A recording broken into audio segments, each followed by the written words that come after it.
ለምን ነው የሚፈሩበት? ለምን ነው የሚደብቁት? ለምን ነው የሚሸሽጉት? ስለዚህ ይሄን ባረጋችሁ ቁጥር ሀገሩ የአማኞች ሀገር ነው። ሀገሩ ከእግዚአብሔር ጋር ተጣብቆ የኖረ ሀገር ነው። ዝናብ ሲያጣ መንግስትን የማይጠይቅ ፈጣሪን የሚጠይቅ ባዶ እንቅብና ባዶ መሶብ ይዞ ሄዶ እግዚአብሔር ሆይ ዝናብህን ምሕረትን አውርድ ብሎ በደረቅ የተሻገረውን ወንዝ እንቅቡንና ሰፌዱን እንደ ጥላ ተጠቅሞ ከደረቅ ሰማይ ላይ ከጠራ ሰማይ ላይ ዝናብ ወርዶ ወንዝ ሞልቶ መሻገሪያ አጥቶ የሚሄድ ህዝብ ነው። አምላኩን ለምኖ እግዚኦ ብሎ ምሕረት ለምኖ እንዲህ አይነት አማኝ ህዝብ ነው። አማኝ ህዝብ ማዳበሪያ ሲያጣ ማዳበሪያ ሲከለከል ባለፈው ያመረተው ምርት አይታችኋል። ምንድን ነው ያደረገው? የጎጃም ገበሬ ማዳበሪያ ሲያጣ ቤተ ክርስቲያን ተሰበሰበ፣ በርሜል ሰበሰበ፣ በርሜሉ ላይ ውሃ ሞላ። ውሃ ሞሉና ጸሎት አደረጉና እያንዳንዱ ሰው ያንን ጸሎት የተደረገበትን ውሃ ይዘው ሄዱ። ከዚያ በእርሻቸው ላይ ረጩት። ከዚያ በኋላ እግዚአብሔር ሆይ ብለው ዘራቸውን ዘሩ። ከዚያ በኋላ ማዳበሪያ ካበቀለው በላይ ምርት አፈሱ። ይህን ማድረግ የሚችል እምነት ብቻ ነው፣ ሃይማኖት ያለው ብቻ ነው ይህን ሊያደርግ የሚችል። አማኑኤል አካባቢ ጠይቁ። አማኑኤል አካባቢ ይህንን እግዚአብሔር አድርጓል። እግዚአብሔር ይህንን ሰርቷል። ይህን ሰርቷል። ለምናምን ለእኛ እግዚአብሔር ያደርጋል። እግዚአብሔር ሞት ያሻግራል። እግዚአብሔር የጠየቁትን ይሰጣል። እንዲህ አይነት አማኝ ህዝብ ባለበት ቦታ እንትን ማለት አስፈላጊ አይደለም። መነሻን ደግሞ ወቅ አንድ ሰው መነሻውን ካወቀ የትም ቢደርስ አይኮራም፣ አይኩራራም። እግዚአብሔር ይህን አደረገ፣ እግዚአብሔር ኃይልን ሰጠኝ ነው የሚለው። ከመጽሐፍ ቅዱስ ነቢይ እግዚአብሔር ዳዊትን ማየት እንችላለን። እነ ሶምሶምን ማየት እንችላለን። ጸጋ የሚለይህ አንተ ከእግዚአብሔር ሕግና ትእዛዝ ስትወጣ ብቻ ነው። ነፃ ወጣለሁ የምትለውን ህዝብ መግፈፍ፣ ጉልበተኛ ስትሆን፣ ትዕቢተኛ ስትሆን፣ የገዥነት ስሜት ሲሰማ፣ የጨቋኝነት ስሜት ሲሰማ እግዚአብሔር ይለያል። የአማራ ፋኖ ትግል ከዜሮ ፍሮም ደ ስክራች ነው የሚለኝ ሱሬ ሲነግረኝ። ከዜሮ ከስክራች ነው የተነሳው።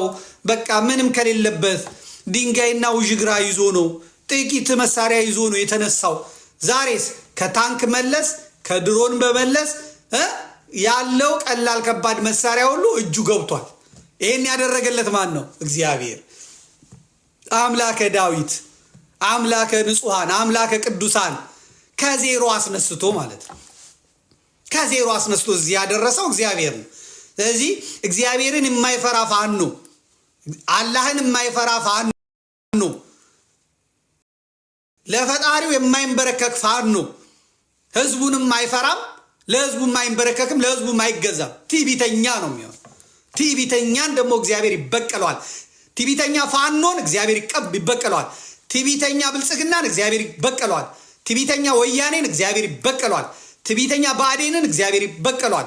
ትዕቢተኛ ኦነግን እግዚአብሔር ይበቀለዋል። ትዕቢተኛ የሆነም በሙሉ እግዚአብሔር ይበቀላል። ፋኖ ስለሆንክ እግዚአብሔር አንተን የማይበቀል። ህዝቡን የሚያሰቃየው ማን ነበረ? መከላከያው።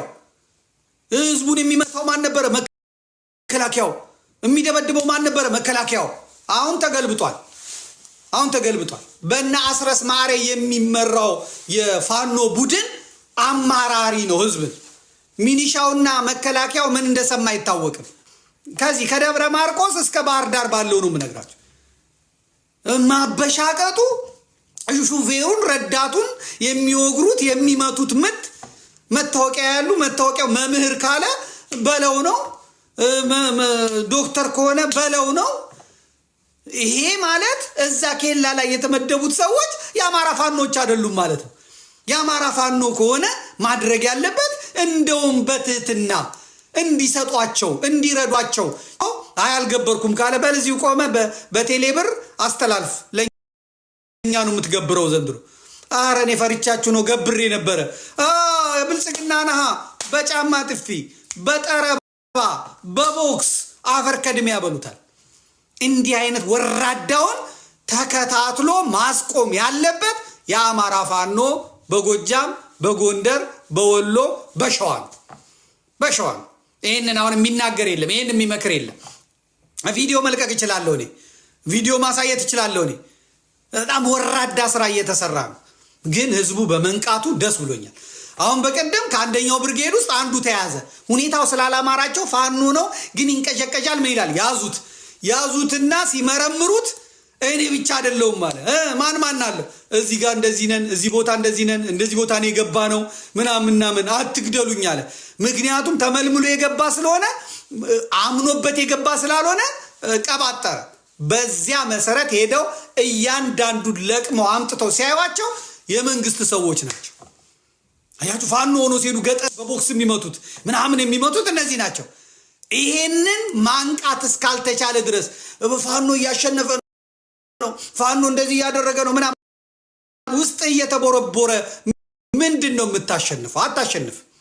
የምታሸንፈው የውስጥ አሰራርን እየታገልክ፣ በውስጥ ደንብ እየታገልክ፣ በውስጥ ዲሞክራሲ እየታገልክ፣ ሌባውን ወንበዴውን እያረክ፣ በየጊዜው ደግሞ ሞቲቬሽናል ትሬኒንግ የሚያነቃቃ ራሱ የሚያንጽ የግብረ ገብ ትምህርት እየሰጠህ እያነቃቃ ነው ጥሩ ስነ ምግባር አስይዘህ የምታስኬደው ማለት ነው።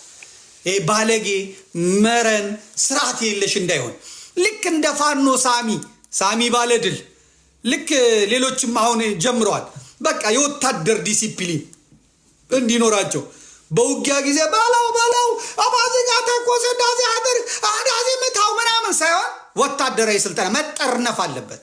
ተጠርንፎ ተይዞ ሲሄድም እንዴት ማለት እንዳለበት እንዴት መናገር እንዳለበት መሆን አለበት እንጂ እንደ ደቦንቱ እየተባለ መሄድ አይደለም። እንዲህ አይነቶች ነገሮች እየቀጠሉ መሄድ አለበት። አሁን ቀስ በቀስ እርዳታ እየተጀመረ ነው። ቀስ በቀስ እየተለየ ሌባው ራሱ እዚህ ዳያስፖራ ሆኖ ሌባው እና ደህናው እየተለየ መጥቷል። አሁን በቀደም ሲሰበስቡ አይቻለሁ። ለተጎዱት ምናምን ብለው ሲሰበስቡ አይቻለሁ። መሬት ላይ ያሉትን ፋኖች ገብተው ምስክርነት ሲሰጧቸው አይቻለሁ።